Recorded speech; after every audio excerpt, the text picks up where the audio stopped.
नमस्कार मित्रों, तैयार हो जाओ रेडियो मधुबन पर अपने व्याकरण के पाठ के लिए। आज की पढ़ाई में हम सर्वनामों के विषय में फिर एक बार कुछ जानकारी लेंगे। तो हम 3 सर्वनामों की चर्चा करते हैं। किम अर्थात कौन, तत् अर्थात वह और यत् अर्थात जो। और ये तीनों इनके नपुंसकलिंगी रूप हैं, लेकिन पुल्लिंग और स्त्रीलिंग के लिए इनके रूप बदल जाते हैं। तो पुल्लिंग प्रथमा एकवचन का रूप किम के लिए बनता है कहा, तत् के लिए बनता है सहा और यत् के लिए बनता है यह। इसी प्रकार इन तीनों के स्त्रीलिंगी रूप बनते हैं का, सा और या। तो संस्कृत का एक और नियम ध्यान में रखने लायक है कि नपुंसकलिंगी शब्दों में प्रथमा और द्वितीया के रूप एक ही होते हैं और तृतीया से आगे नपुंसकलिंगी शब्दों के रूप ठीक वैसे ही बनते हैं या ठीक वही होते हैं जो पुल्लिंगी शब्दों के होते हैं। तो इससे तुम समझ गए होगे कि नपुंसकलिंगी शब्दों को बहुत थोड़ा सा ही स्मरण में रखना पड़ता है, उनकी पढ़ाई कम ही करनी पड़ती है। तो हम एक बार किम, तत् और यत् के रूपों की तुलना करके देखते हैं। पहले स्त्रीलिंगी शब्दों की तुलना देखते हैं। ये 3 शब्द हैं का, सा और या। का रूप कैसे चलता है? का के काहा प्रथमा, काम के काहा द्वितीया, कया काभ्याम काभिः तृतीया, कस्यै काभ्याम काभ्यः चतुर्थी, कस्याः काभ्याम काभ्यः पंचमी, कस्याः कयोः कासां षष्ठी, कस्यां कयोः कासु सप्तमी।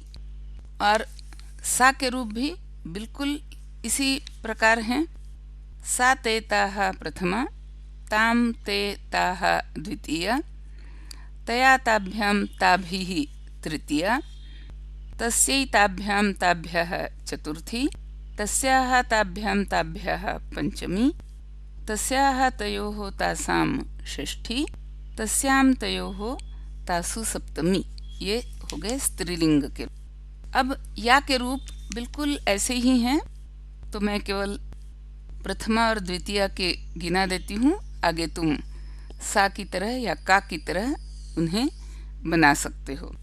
या ये याः प्रथमा, याम ये याः द्वितीया, यया याभ्यां याभिः तृतीया, यस्यै याभ्यां याभ्यः चतुर्थी, यस्याः याभ्यां याभ्यः पंचमी, यस्याः ययोः यासां षष्ठी, यस्यां ययोः यासु सप्तमी। और अब इन्हीं 3 शब्दों के पुल्लिंग के रूप देखते हैं।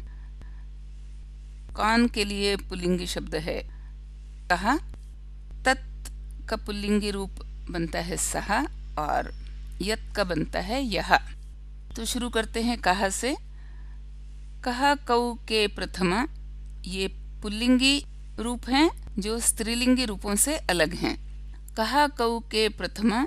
इसी प्रकार वह शब्द के लिए सहा तौ ते प्रथमा, और जो शब्द के लिए यह यौ ये प्रथमा।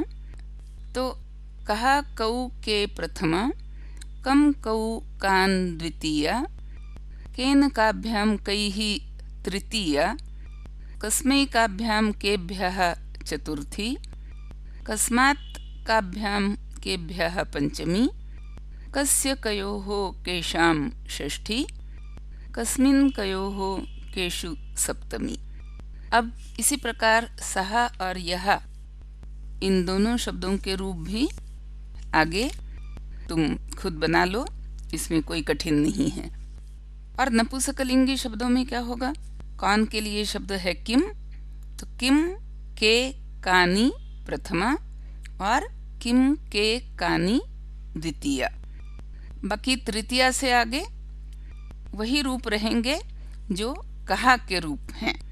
इसी प्रकार तत् शब्द के लिए नपुंसकलिंगी रूप बनेंगे तत्, ते, तानी, प्रथमा, द्वितीया भी वही रहेगी तत् ते तानि, और तृतीया से आगे तेन ताभ्याम तैहि तृतीया, इस प्रकार पुल्लिंगी शब्दों के रूप उपयोग में आएंगे। यही बात यत् के साथ भी है। यत् ये यानी प्रथमा, और यत् ये यानी द्वितीया, और तृतीया से आगे सारे रूप ये न, याभ्याम, यैहि तृतीया, इस प्रकार पुल्लिंगी शब्दों के रूप जो हैं वही नपुंसकलिंगी शब्दों के भी होंगे। तो देखो सुविधा कितनी है कि पहली बात, नपुंसकलिंग में प्रथमा और द्वितीया के रूप एक ही होते हैं।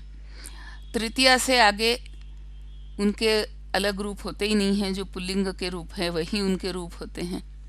और दूसरी बात जो हमने पहले भी द्विवचन के विषय में पढ़ा कि द्विवचन की अर्थात जब दो लोगों की बातें हो रही है, द्विवचन की बात हो रही हो, तो इसकी प्रथमा और द्वितीया विभक्ति एक ही है, तृतीया चतुर्थी पंचमी की एक ही होती है, और षष्ठी और सप्तमी की भी एक ही होती है।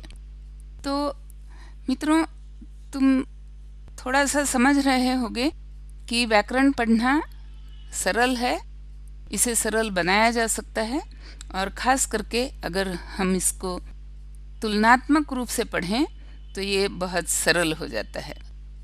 अभी शब्द रूपों की हम चर्चा करते हैं तो हम तुलना केवल संस्कृत के ही शब्द रूपों की करते हैं, लेकिन व्याकरण के कई अन्य नियम हैं जिसमें हम संस्कृत और हिंदी की तुलना करके दोनों को समझ सकते हैं, क्योंकि नियम प्रायः वही हैं। और यही बात भारत की बाकी भाषाओं में भी लागू होती है। तो अगर किसी को मराठी व्याकरण की पढ़ाई करनी हो तो वो संस्कृत के व्याकरण के साथ सरल हो जाती है।